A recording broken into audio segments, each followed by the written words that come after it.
ഇന്നിവിടെ ഒരു ഓറഞ്ച് കേക്കിൻ്റെ റെസിപ്പിയാണ് കാണിക്കാൻ പോകുന്നത്. എല്ലാവർക്കും എളുപ്പത്തിൽ ഉണ്ടാക്കാൻ പറ്റിയ ഒരു റെസിപ്പിയാണിത്. ചാനൽ സബ്സ്ക്രൈബ് ചെയ്യാത്തവരുണ്ടെങ്കിൽ ഒന്ന് സബ്സ്ക്രൈബ് ചെയ്യാൻ മറക്കരുതേ.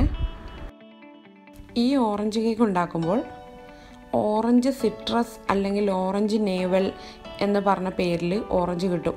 അത് തന്നെ ചൂസ് ചെയ്യാനായിട്ട് ശ്രദ്ധിക്കുക. ഈ ഓറഞ്ച് കേക്ക് ഉണ്ടാക്കുന്നത് ഓറഞ്ചിൻ്റെ ഫ്ലേവറിനായിട്ടിട്ട് എസൻസ് ഒന്നും ചേർക്കുന്നില്ല. ഓറഞ്ചിൻ്റെ ജ്യൂസ് വെച്ചാണ് നമ്മളിത് ഉണ്ടാക്കുന്നത്. നമുക്ക് ആദ്യം ഈ ഓറഞ്ചിൻ്റെ തൊലി ഒന്ന് ചീകിയെടുക്കാം.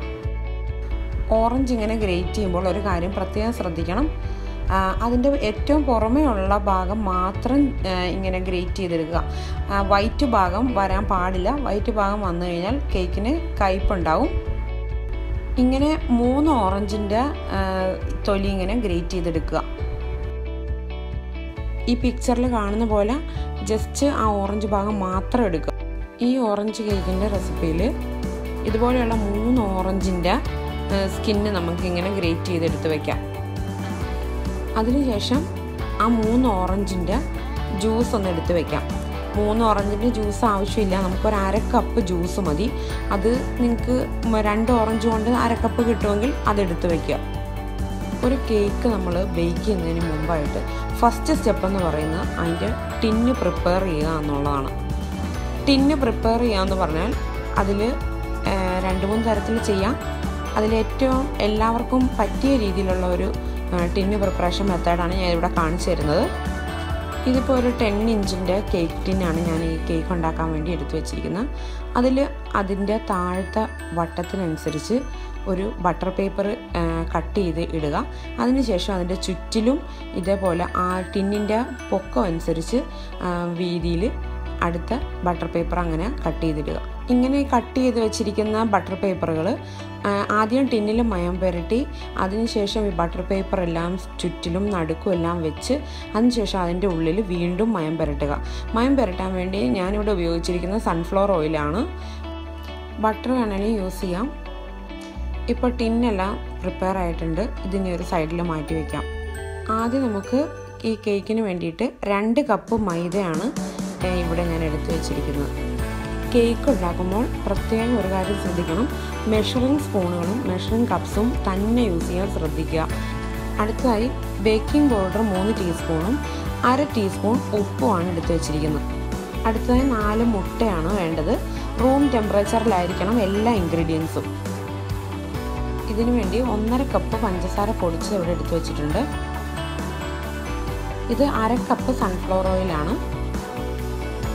1 ടീസ്പൂൺ വാനില എസൻസ്.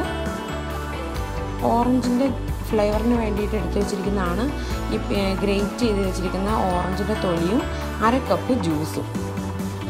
ഇനി നമുക്ക് ഓറഞ്ച് കേക്കിൻ്റെ ബാറ്റർ നമുക്ക് റെഡിയാക്കാം. അതിന് വേണ്ടിയിട്ട് എടുത്തു വെച്ചിരിക്കുന്ന ഈ 2 കപ്പ് മൈദയിലോട്ട് ആ ബേക്കിംഗ് പൗഡറും ഉപ്പും ചേർത്ത് കൊടുക്കുക. ഇനി ഇത് ഒരു വിസ്ക് വെച്ച് നല്ലതുപോലെ മിക്സ് ചെയ്ത് കൊടുക്കാം. ഒരു 2 മിനിറ്റോളം മിക്സ് ചെയ്ത് കൊടുക്കണം. ഇനി നമുക്കൊരു ബൗളെടുത്ത് അതിലോട്ട് പഞ്ചസാര പൊടിച്ച് ചേർത്ത് കൊടുക്കാം. ഇതിലേക്ക് ഇനി എടുത്തു വെച്ചിരിക്കുന്ന 1/2 കപ്പ് സൺഫ്ലവർ ഓയിൽ ചേർത്ത് നല്ലതുപോലെ ബീറ്റ് ചെയ്തെടുക്കുക. ഒരു 2 മിനിറ്റോളം ബീറ്റ് ചെയ്ത് കൊടുക്കണം. ഇനി ഇതിലേക്ക് നമുക്ക് എടുത്തു വെച്ചിരിക്കുന്ന മുട്ടകൾ ഓരോന്നോരോന്നായിട്ട് ചേർത്ത് കൊടുക്കാം. മുട്ട ഓരോന്നായിട്ട് ചേർത്ത് കൊടുക്കുമ്പോൾ ബീറ്ററിൻ്റെ സ്പീഡ് 1-ലോ 2-ലോ ആയിരിക്കണം. 4 മുട്ടയും ചേർത്തതിന് ശേഷം നമുക്ക് ഇതിൻ്റെ സ്പീഡ് മാക്സിമത്തിൽ ഇടുക. ഇങ്ങനെ 1 മിനിറ്റോളം ബീറ്റ് ചെയ്ത് കൊടുക്കുക. ഇതിലേക്ക് 1 ടീസ്പൂൺ വാനില എസൻസ് ചേർത്ത് കൊടുക്കാം. എസൻസ് ചേർത്തതിന് ശേഷം നന്നായിട്ട് ഒന്നുകൂടി ബീറ്റ് ചെയ്യാം. അതിനുശേഷം ഇതിലേക്ക് മൈദ ചേർത്ത് കൊടുക്കാം.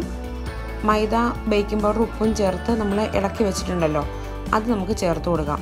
അത് കുറച്ച് വീതം ചേർത്ത് കൊടുക്കുക.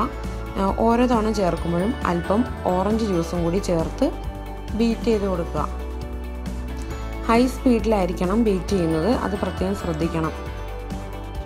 ഇനി നമുക്കിതിലേക്ക് ഓറഞ്ചിൻ്റെ തൊലി എടുത്ത് വെച്ചിരിക്കുന്ന അത് ചേർത്ത് കൊടുക്കാം. എല്ലാം കൂടി ചേർത്ത് നല്ലതുപോലെ ഹൈ സ്പീഡിലൊന്ന് ബീറ്റ് ചെയ്യണം. ഏകദേശം 2 മിനിറ്റോളം ഒന്ന് ബീറ്റ് ചെയ്ത് കൊടുക്കണം. നമുക്ക് ഓറഞ്ച് കേക്കിൻ്റെ ബാറ്റർ റെഡി ആയിട്ടുണ്ട്. ഇനി ഇത് നമ്മൾ എടുത്തു വെച്ചിരിക്കുന്ന ആ ടിന്നിലോട്ട് ഇത് ഒഴിച്ചു കൊടുക്കാം. ഇനി ഇത് ബേക്ക് ചെയ്ത് നമുക്കെടുക്കാം. ഞാനിവിടെ OTGയിലാണ് ബേക്ക് ചെയ്യുന്നത്. 180 ഡിഗ്രിയിൽ 10 മിനിറ്റോളം പ്രീഹീറ്റ് ചെയ്യുക ആദ്യം. അതിനുശേഷം ഒരു 170 ഡിഗ്രിയിൽ 30 മിനിറ്റ്സ് ഇത് ബേക്ക് ചെയ്തെടുക്കാം. ടൈമും ടെമ്പറേച്ചറും ഓരോരുത്തരുടെ ഓവനിലും ഡിഫറെൻ്റ് ആയിരിക്കും. ഞാനിവിടെ ഉപയോഗിക്കുന്ന മോഫി റിച്ചാർഡിൻ്റെ 60 ലിറ്ററിൻ്റെ അവനാണ്. അതിൽ ഈ ടൈമും ടെമ്പറേച്ചറും കറക്റ്റാണ്. നല്ല സോഫ്റ്റ് ആയിട്ടുള്ള കേക്ക് ഇവിടെ റെഡി ആയിട്ടുണ്ട്. ഒരു സ്ക്യൂവറും ഉണ്ട്. ഇതിൻ്റെ നടുക്ക് കുത്തി നോക്കുമ്പോൾ നമുക്ക് അറിയാൻ പറ്റും അത് ബേക്കായിട്ടുണ്ടോയെന്ന്. സ്ക്യൂവറിൽ പറ്റി പിടിച്ചിരിക്കുന്നില്ലെങ്കിൽ ബേക്കായിട്ടുണ്ട്. ഇനി ഇതൊരു വയർ റാക്കിലോട്ട് കമഴ്ത്തിയിടാം. എന്നിട്ട് ബട്ടർ പേപ്പറൊക്കെ ഇതിൽ നിന്നൊന്ന് മാറ്റിയെടുക്കാം. നല്ല ഓറഞ്ചിൻ്റെ സ്മെല്ല് വരുന്നുണ്ട്. വളരെ ടേസ്റ്റി ആയിട്ടുള്ളൊരു കേക്കാണിത്. എല്ലാവർക്കും ഈ വീഡിയോ ഇഷ്ടപ്പെട്ടു എന്ന് വിചാരിക്കുന്നു. വീഡിയോ ഇഷ്ടപ്പെട്ടുവെങ്കിൽ ലൈക്ക് ചെയ്യാനും സബ്സ്ക്രൈബ് ചെയ്യാനും മറക്കരുത്. Thank you.